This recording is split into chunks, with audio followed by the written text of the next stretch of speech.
Magandang araw! Ngayon nga po ibigay po natin ang magiging game schedule sa October 20, 2024 at syempre ang latest team standing at game result ngayong October 18 valid hanggang October 20, 2024. Kaya before that guys, please don't forget to like, comment, and subscribe and pa-hit the notification bell para lagi po kayong updated sa aking mga bonggang video about sa volleyball dito sa Pilipinas.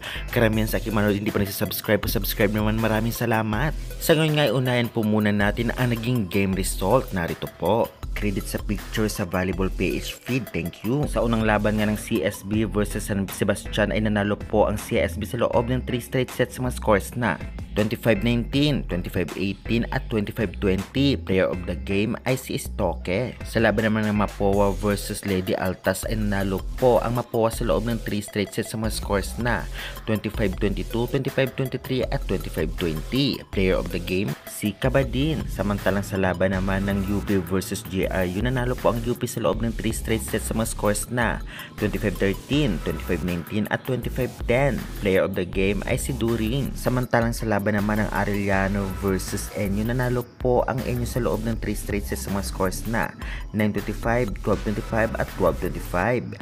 Player of the game ay si Lamina. At ngayon naman po ay huwag na po natin patagalin. Ibigay na po natin ang latest team standing as of October 18 valid hanggang October 20, 2024. Narito po. At sa pool A nga, naunguna pa rin ang NU 4-0, ADMU 3-1, AU 2-2, SBU 1-3, at EAC 0-4. Samantalang sa pool B naman, naunguna ang UST 4-0, UE 3-1, LPU 2-2, Mapua 1-3 at itong ang UPHSD 0-4. Sa pool C naman tayo nangunguna ang DLSU 3-0, UP 2-1, CSJL 1-2 at itong ang JRU 0-3.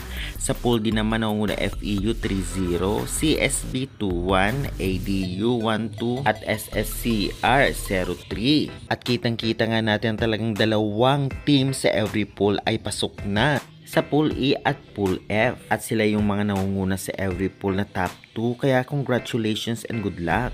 At ngayon naman syempre ibigay po natin ang magiging game schedule sa October 20, 2024. Narito po at huwag na po natin patagalin pa. Una magharap nga ang Ateneo versus UST 11 AM, UE versus Binild 2 PM at DLSU versus NU 5 PM. Saan ba ito mapapanood? Mapapanood po ninyo ito sa mga social media account ng Shakey's Super League, both Facebook at YouTube. Tune in na lamang po kayo kung anong time sila maglalaro. Pareho na lang po ninyo i-check sa Facebook at YouTube. Maraming salamat and good luck!